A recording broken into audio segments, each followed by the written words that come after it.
द्रोणं विदधाति पूर्वं यो वै वेदान् स प्रणोति तस्मै तमहदेवम् आत्मबुद्धि प्रकाशं मुमुक्षुर् वै शरणमहं प्रपद्ये। ओम।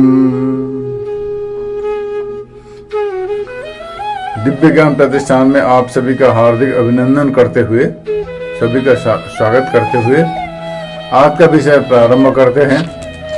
विषय है प्रश्नोत्तर मणिरत्न माला। 21वां श्लोक तक हो गया है। 21वां श्लोक तक पूरा हो गया है।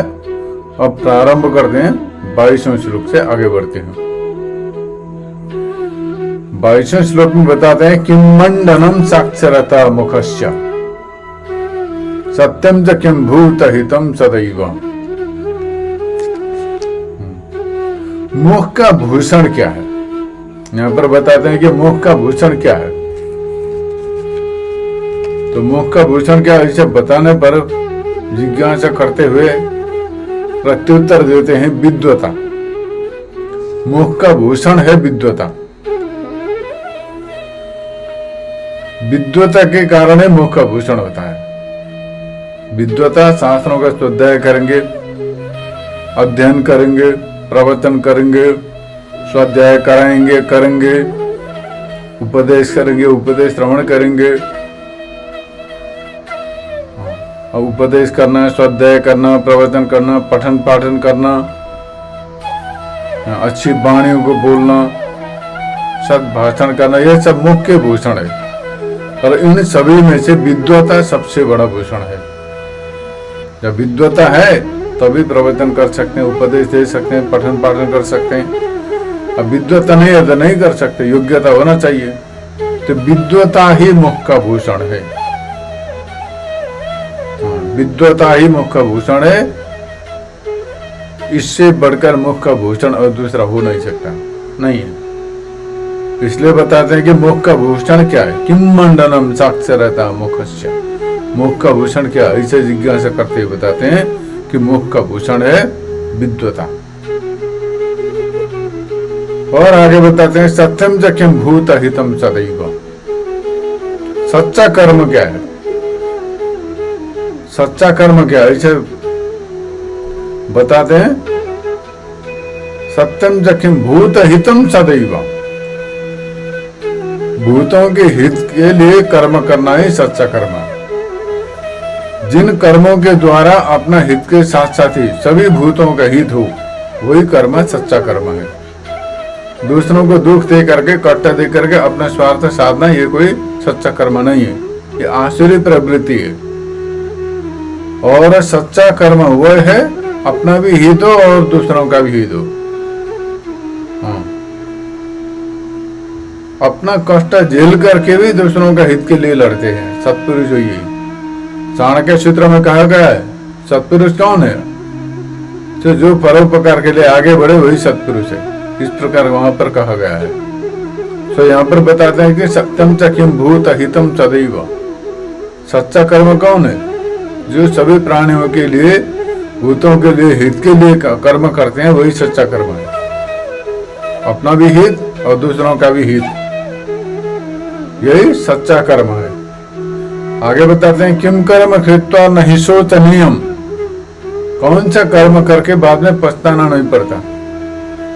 किन कर्मों को करने के बाद में पछताना नहीं पड़ता, पछतावा नहीं होता?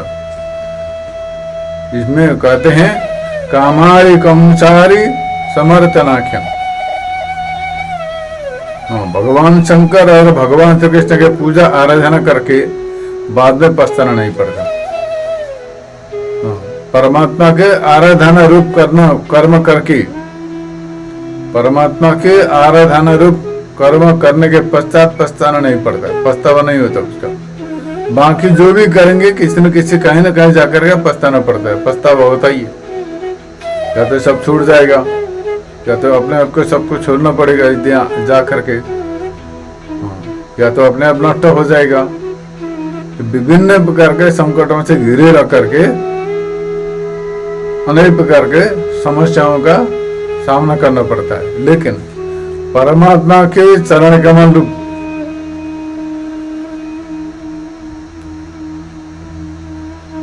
पूजन अर्चन करके, परमात्मा के चरण कमलों का पूजन अर्चन करके, परमात्मा की आराधना करके, परमात्मा का चिंतन ध्यान करके कभी पछतावा नहीं होता। इसलिए सच्चा कर्म परोपकार है, और बाद में जाकर के जिन कर्मों को करने के बाद पछताना नहीं पड़ेगा वो कर्म है परमात्मा के आराधना। परमात्मा की आराधना करने के बाद, परमात्मा की भक्ति करने के बाद पछताना नहीं पड़ता, उससे पछतावा नहीं होता।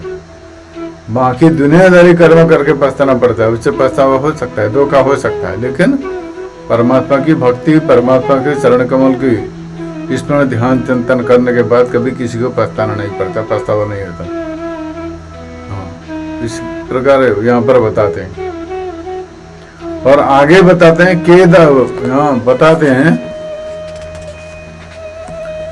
कश्यस्य नाशे मनसो ही मोक्ष, किसके नाश में मोक्ष होता है? तो ऐसे पूछने पर बताते हैं मनसो ही मोक्ष, मन को नाश करने के बाद मोक्ष होता है।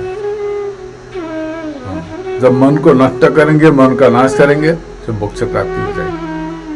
भगवान कपिल ने कहा है मन एवं मनुष्याणाम कारणम बंध मोक्ष है। मन ही मनुष्य के बंधन और मोक्ष का कारण है। बंधन तो विषयासक्तम मुक्तम निर्विषय मन।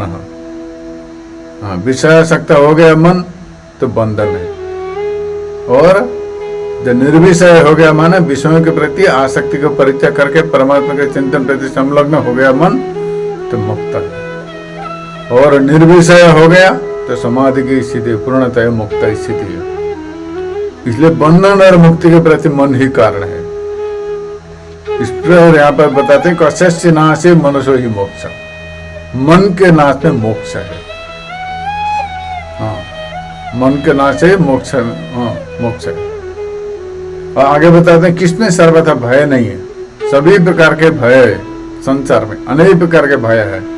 सबसे बड़ा भय है मृत्यु। सबसे बड़ा भय मृत्यु का होता है। मृत्यु संबंधित जो भय है वो सबसे बड़ा भय है, उससे सभी भयभीत रहते हैं। हाँ, लेकिन वो भय कहां पर नहीं है? किस पर भय नहीं है? जो मुक्ति में भय नहीं है। जब मोक्ष प्राप्त करेंगे, अपने स्वरूप का साक्षात्कार करके मोक्ष प्राप्त करेंगे, मोक्ष स्थिति में आरूढ़ हो जाएंगे तो सभी प्रकार के भयों से मुक्त हो जाएंगे। तो मुक्त स्थिति में भय नहीं, किसी प्रकार का भय नहीं रहेगा मुक्त स्थिति में। इस प्रकार यहाँ पर बताते हैं।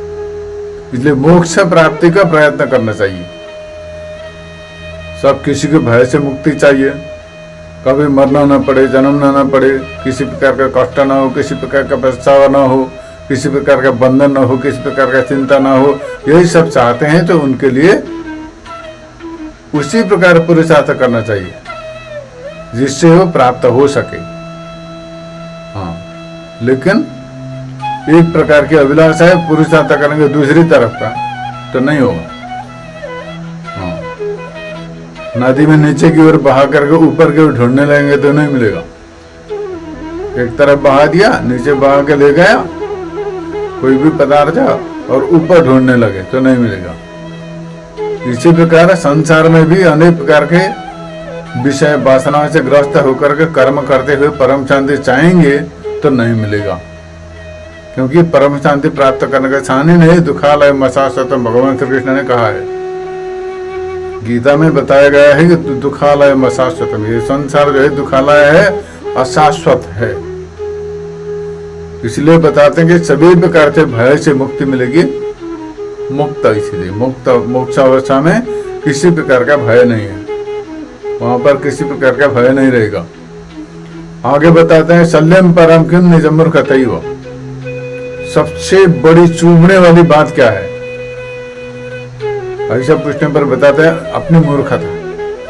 मूर्खता से बढ़कर चूमने वाली बात विषय कोई और दूसरा हो ही नहीं सकता। मूर्खता के कारण ही सभी प्रकार के कष्ट, सभी प्रकार के समस्याओं का सामना करना पड़ता है। सब अपनी मूर्खता के कारण है वो सब। मूर्खता के कारण ही सभी प्रकार के संकटों का सामना करना पड़ता है, अनेक प्रकार के संकटों का। नहीं तो मूर्खता नहीं है तो कोई संकट नहीं है, कोई समस्या नहीं है। मूर्खता के कारण सभी प्रकार के समस्याओं का सामना करना पड़ता है। तो सबसे बड़ी चुभने वाली बात है मूर्खता। अब मूर्खता ही सबसे बड़ी चुभने वाली बात है, यहाँ पर बताते हैं। हाँ, मूर्खता के कारण ही दुनिया में जितने समस्याएं, जितने झगड़े, जितने प्रदूषण है, जितने प्रकार का अशांतियां हैं, जितने प्रकार के उपद्रव है, सब मूर्खता के कारण ही हो रहे हैं। तो मूर्खता से बढ़कर चुभने वाली बात कुछ नहीं है। स्वयं भी परेशान है, दूसरों को परेशान करता है मूर्ख आदमी। हाँ, इसलिए बताते हैं शल्यम परम किम निज मूर्खता ही। सबसे अधिक चुभने वाली बात है अपनी मूर्खता। मूर्खता के कारण ही सभी प्रकार के संकट और समस्याएं उत्पन्न होते हैं। के हिपासा गुरुदेव वृद्धा, और किन किन वस्तुओं का उपासना करना चाहिए। उपमाने नैतिक, आसन माने रहना, सान्निध्य में रहना, सान्निध्य बनाए रखना, तो सान्निध्य में रहना, समर्पित रहना।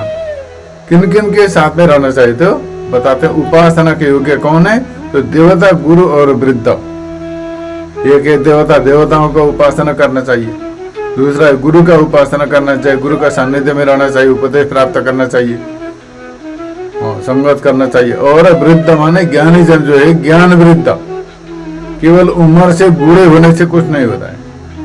जो ज्ञान वृद्ध है, वृद्ध बहुत प्रकार के होते हैं, बड़े वृद्ध होते हैं, कोई अवस्था से वृद्ध होते हैं, और जो कोई है कि ज्ञान वृद्ध होते हैं, ज्ञान से वृद्ध होते हैं, बहुत बड़े ज्ञानी होते हैं। देखने में छोटे लगते हैं लेकिन ज्ञानी बहुत बड़े ज्ञानी होते हैं, अनुभवी होते हैं। इसलिए बताते हैं कि देवता, गुरु और वृद्धों का सान्निध्य में रहना चाहिए, माने उनका उपासना करना चाहिए।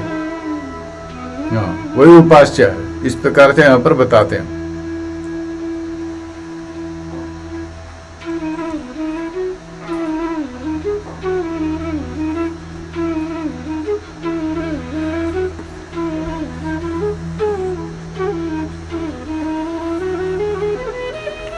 आगे बताते हैं उपस्थिति प्राण हरे कृतांते।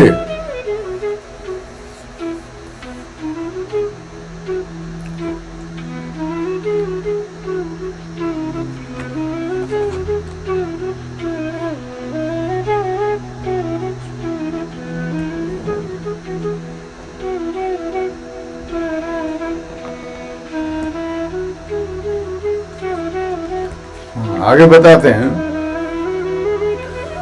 अब बताते हैं उपस्थिति प्राण हरे कृतांते किमाशु कार्यम सुधिया प्रयत्नात्। प्राण हरने के लिए अथवा प्राण हरण करने वाले काल के उपस्थित होने पर अच्छे विद्वानों को बड़े जतन से क्या करना चाहिए। जन्म लिया तो मरना तो पड़ेगा एक दिन, मृत्यु निश्चित है। जिसका जन्म हुआ है उसका मृत्यु निश्चित है, जिसका मृत्यु हुआ है उसका जन्म भी निश्चित है। ऐसे बताते हैं जातक चाहे ध्रुवो मृत्यु ध्रुवम जन्म मृत। ये अपरिहार्य है, किसी के द्वारा परिहार नहीं किया जा सकता, इसको निराकरण नहीं किया जा सकता। ये प्राकृतिक नियम है, संसार का नियम है, अटूट नियम है।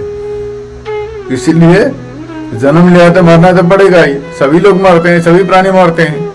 जो जन्म लेते हैं वो मरते भी हैं।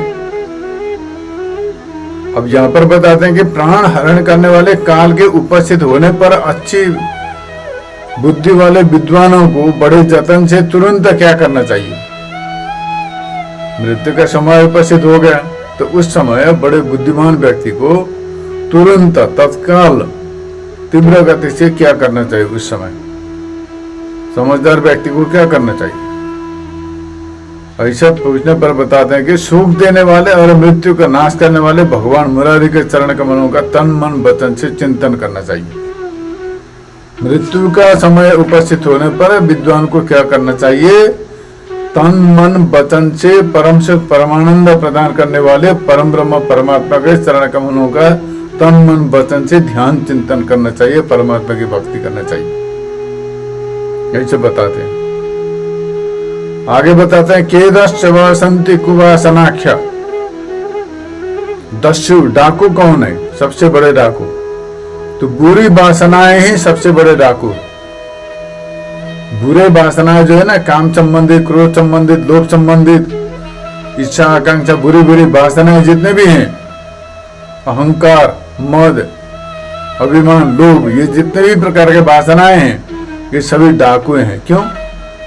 क्योंकि ये जो वासनाएं हैं अपना विवेक हर लेते हैं, बुद्धि विवेक हर लेते हैं, श्रद्धा शांति भी हर लेते हैं, विनय भाव भी हर लेते हैं, भक्ति भी हर लेते हैं।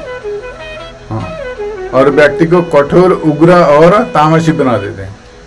इसलिए जो बुरी वासनाएं हैं ये 10 चवाए माने डाकू है, सबसे बड़े डाकू है। इन डाकुओं को परास्त करना पड़ेगा। श्रद्धा, चिंतन, ध्यान, साधना, सत्संग और परमात्मा के उपासना के द्वारा इन डाकुओं को नष्ट करना पड़ता है, भगाना पड़ता है, परास्त करना पड़ता है। ये बाहरी डाकू नहीं, आंतरिक डाकू है।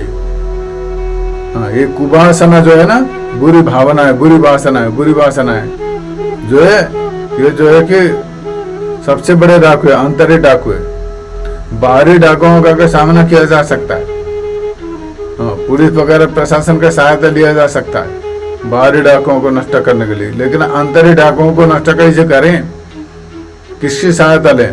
तो आंतरिक डाकुओं को नष्ट करने के लिए परमात्मा की भक्ति की सहायता लेनी चाहिए, सत्संग की सहायता लेनी चाहिए, उपासना की आश्रय लेनी चाहिए, ध्यान, चिंतन और साधना, प्राणायाम इत्यादि जितने भी साधना है इन सब का आश्रय लेकर के, इन सभी उपायों के लेकर के इन आंतरिक डाकुओं को नष्ट करना पड़ता है, परास्त करना पड़ता है। इन आंतरिक डाकुओं को परास्त किए बिना कभी शांति नहीं मिलेगी, आनंद नहीं मिलेगी। हाँ, ये आंतरिक डाकुओं के कारण ही जो काम, क्रोध, लोभ, मोह, मद जितने भी वासनाएं हैं इनके कारण अशांति मिली है, और इनको नष्ट करना पड़ता है साधनों के द्वारा। तो सबसे बड़े डाकू जो है कि बुरी वासनाएं। हाँ, सभा में कौन शोभा पाता है? सभा में वही शोभा पाता है जो बुद्धिमान हो। कशुवतया सदसी प्रविद्या, विद्वान व्यक्ति ही सभा में शोभा पाता है। मूर्ख व्यक्ति का कोई स्थान नहीं होता। जो विद्वान है, पढ़ा लिखा है, चतुर है, वाचाल है, वक्ता है, श्रेष्ठा है, उत्तम विद्या से संपन्न है, विनय से संपन्न है, नम्रता से संपन्न है, वही व्यक्ति सभा में शोभा पाता है। विद्वान व्यक्ति सभा में शोभा पाता है। विद्वान भी होना चाहिए और सदाचारी भी होना चाहिए और कुशल भी होना चाहिए। इस प्रकार से विद्वान और सदाचारी व्यक्ति ही सभा में शोभा पाता है। मूर्खों का कोई स्थान नहीं है, कोई गिनती नहीं होती। आगे बताते हैं माता के समान सुख देने वाला कौन है? तो बताते हैं उत्तम विद्या। माता के समान सुख देने वाली जो है उत्तम विद्या ही है।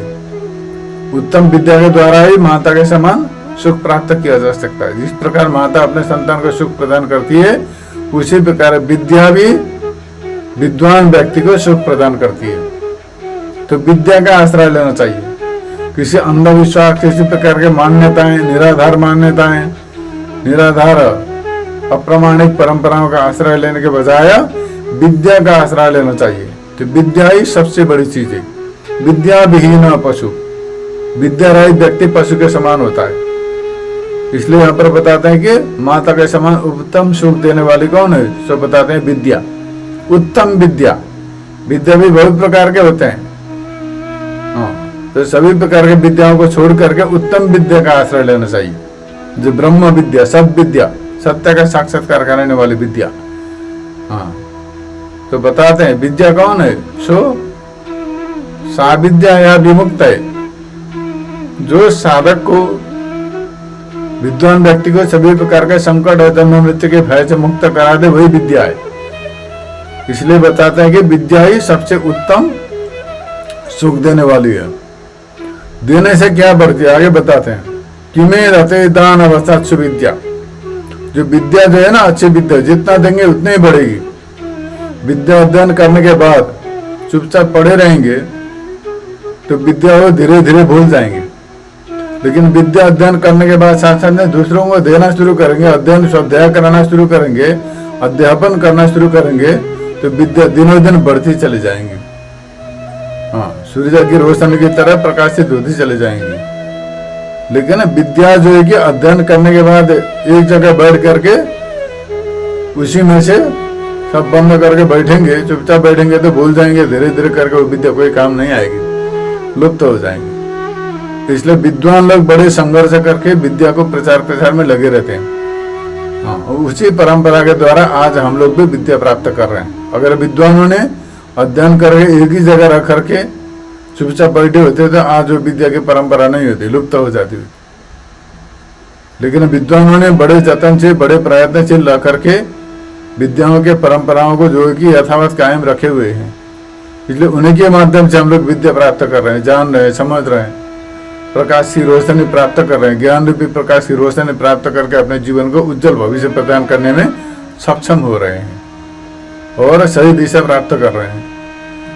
अगर विद्वानों ने मार्गदर्शन प्राप्त करना छोड़ दिया, हमने जान ही लिया दूसरों को क्या चाहिए बोल करके चुपचाप बैठ गए होते, तो इस प्रकार से हम लोग भी विद्वान न बन पाते, जान नहीं पाते, समझ न पाते।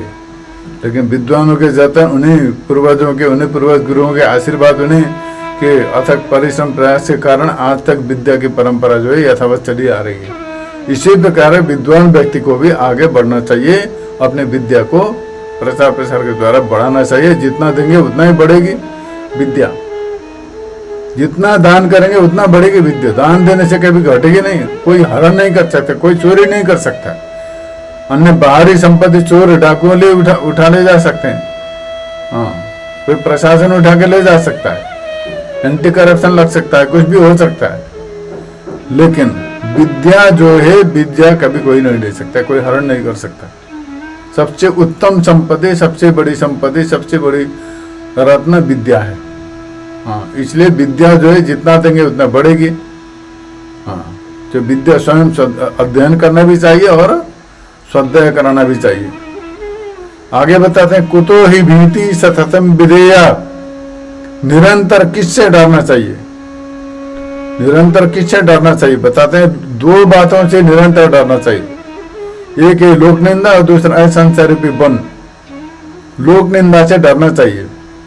लोक निंदा जो है ना बड़ी खतरनाक होती है, फैला देते हैं अफवाह, लगा देते हैं आरोप, झूठे आरोप फैला देते हैं, अफवाह और फंसा देते हैं, कहीं ले जाकर कारागार में डलवा देते हैं। हाँ, कोई भरोसा तो होता नहीं अपने पर, अपने है तो अपने निर्दोष, लेकिन क्या करें, कोई सबूत होता नहीं है। और दुर्जनों के पास होता है सबूत, सारे सबूत जुटा करके सज्जन को फंसाने के लिए सब जुगाड़ कर रखे होते हैं। सज्जन व्यक्ति बेचारे क्या करेगा, कुछ नहीं है उनके पास, हाँ, फंस गए। इसलिए लोक निंदा से बचना चाहिए, झूठे अफवाहों से बचना चाहिए, इनसे डरना चाहिए, डरते रहना चाहिए। और दूसरी बात है संसार भी बन, संसार भी बन से भी डरना चाहिए। संसार बड़ा खतरनाक है, त्रिविध ताप से युक्त है। भौतिक, दैविक और आध्यात्मिक 3 प्रकार के तापों से व्याप्त है संसार। तो इन तापों से सदैव संतप्त रहते हैं, तो इनसे डरना चाहिए, इनसे मुक्ति के लिए प्रयत्न करना चाहिए। इनसे मुक्ति के लिए प्रयत्न करने के लिए सर्वप्रथम उपाय, सरल उपाय है परमात्मा की भक्ति। परमात्मा के चरणों की भक्ति ही सबसे बड़ी संसार रूपी भय से मुक्त होने का उत्तम उपाय है। हाँ, सरल है, सुगम है। हाँ, भक्ति स्वतंत्र सकल सुख खानी, इसलिए बताते हैं, यहाँ पर बताते हैं जो 2 बातों से डरना चाहिए, लोक निंदा और संसार भी बन से डरना चाहिए। आगे बताते हैं विपत्ति में सहायता करे। अत्यंत प्यारा बंधु कौन है, ऐसा पूछने पर बताते हैं जो विपत्ति में सहायता करे। जो विपत्ति में सहायता करता है वही अच्छा बंधु है। बाकी तो बंधु के नाम से इन्हें गिने जाने वाले, हाँ, रिश्तेदार जो होते हैं वो बंधु नहीं है। हाँ, जो कोई संकट आया तो दूर से रह करके तमाशा देखना शुरू कर देते हैं, बोलते हैं हमने तो कहा था, माना नहीं, अब भोगो, ऐसे बोलते हैं। और दूर से रह करके तमाशा देखते हैं। गए तो मिलना भी मना कर देते हैं, कोई तो दरवाजा तक बंद कर देते हैं। इस प्रकार के बंधु बंधु नहीं है। हाँ, तो मरने के बाद अवसर से मारने वाले बंधु बंधु नहीं होते। तो जिंदगी समय में जो सहायता करे, संकट के समय सहायता करे, साथ खड़ा हो, मदद करे, जो भी हो, जो भी पड़ेगा हम करेंगे, हम सहायता करेंगे, चिंता मत करें, हम आपके साथ है, खड़े हैं, बोल करके आश्वासन दे करके, आश्वासन देने के साथ साथ संकटों का सामना करने के लिए भी योगदान देते हैं, तो वही अच्छे बंधु कहलाते हैं। हाँ, तो मरने के बाद अवसर से मारने वाले और जब तक जिंदा है तब संकटों के समय में दूर से तमाशा देखने वाले ऐसे बंधु नहीं होते। इनके बंधु नहीं कहा सकता। ये असली बंधु नहीं है, नकली बंधु है। असली बंधु वो है जो संकट के समय साथ खड़ा हो और संकट के समय साथ में रह करके संकटों का सामना करने के लिए डटे रहे, साथ देते रहे, वही बंधु है। तन मन वचन धन किस तरह से हो, किसी भी तरह से सहायता करने वाले ही बंधु होते हैं, वही बंधु कहलाते हैं। हाँ, इसलिए बताते हैं फिर सबसे प्यारा बंधु कौन है? जो विपत्ति में सहायता करे, सबसे बड़ा बंधु वही है। आगे बताते हैं जो सब प्रकार से पालन पोषण करे वही पिता है। पिता कौन है? इसे जिज्ञासा करते हुए, प्रश्न करते हुए बताते हैं जो सब प्रकार से पालन पोषण करे, विद्या के द्वारा, संस्कार के द्वारा, कर्मों के द्वारा, सभी प्रकार से पालन पोषण करे तो वही पिता है। पालन पोषण माने कैसे? केवल खिलाने पिलाने वाले को ही पालन पोषण नहीं करते। पालन पोषण माने अच्छे शिक्षा, अच्छे संस्कार, अच्छा राह दिखाने वाले को पिता कहते हैं। हाँ, जो अच्छा संस्कार दे, अच्छा शिक्षा दे, सबसे बड़ी तो है शिक्षा, विद्या। हाँ, इसलिए जो अच्छा शिक्षा दे, संस्कार दे, अच्छा रास्ता दिखाए, साथ साथ में खाने पीने रहने की व्यवस्था भी करे, पालन पोषण करे, वही पिता है। इस प्रकार से यहाँ पर 22 से लेकर के 26वें श्लोक तक संक्षिप्त में विचार किया गया और आगे जो है फिर विचार करेंगे। अभी यहीं पर अपने वाणी को विराम देना चाहूंगा। हरिओम तत्सत।